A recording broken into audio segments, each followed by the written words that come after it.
મિત્રો, પ્રેમ, વંદન, જય શ્રી કૃષ્ણ, વાસુદેવ સર્વમ. એક આધ્યાત્મિક રચના. અહમ શૂન્ય હો પ્રેમ પાંગરે. એવું કહેવાય છે કે પ્રેમ અથવા તો સચ્ચિદાનંદ સ્વરૂપની આડો જો કોઈ પણ મહાદુશ્મન હોય તો એ આપણો અહંકાર છે. તો પહેલાં અહમ શૂન્ય થવું પડે. અહમ શૂન્ય હો પ્રેમ પાંગરે, આત્મ સ્મરણે નાવ લાંગરે. અને પછી જ તમે તમારા આત્માનું સ્મરણ કરી શકો અને તમારા જીવનની નાવ છે એ લાંગરી શકે. તો અહમ શૂન્ય હો પ્રેમ પાંગરે, આત્મ સ્મરણે નાવ લાંગરે. નકાર ભાવો ભીતર જન્મે. જ્યારે આપણે નકારાત્મક થઈ જઈએ છીએ ત્યારે આપણે બીજા ઉપર દોષારોપણ કરીએ છીએ. ખરેખર નકારાત્મક ભાવોનું જન્મ સ્થળ આપણી અંદર છે. તો નકાર ભાવો ભીતર જન્મે, દોષારોપણ મિથ્યા ગાંગરે. આપણે બીજા ઉપર એ દોષનું આરોપણ કરીએ છીએ કે ફલાણો આમ કરે છે, ઢીકણો આમ કરે છે, પૂછડો આમ કરે છે.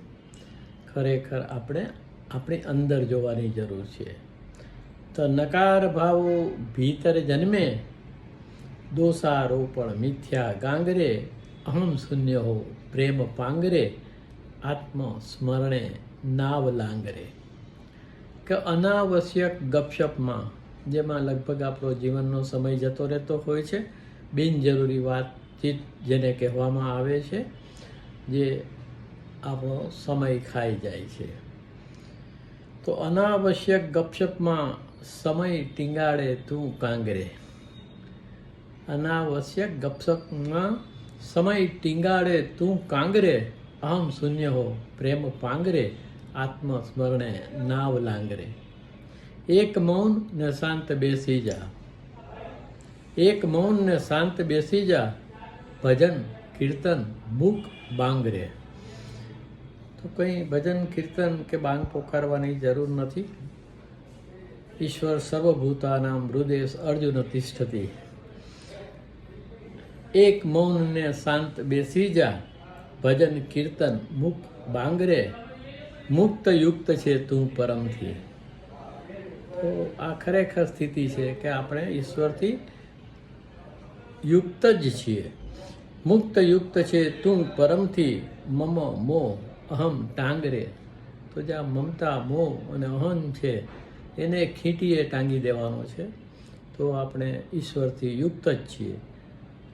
કે અહમ શૂન્ય હો પ્રેમ પાંગરે, આત્મસ્મરણે નાવ લાંગરે.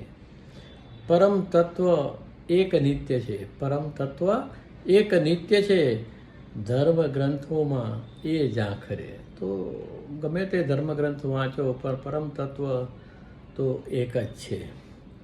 ઈશ્વર અલ્લાહ તેરો નામ, સબકો સન્મતિ દે ભગવાન. પરમ તત્વ એક નિત્ય રે, ધર્મ ગ્રંથોમાં એ ઝાંખરે.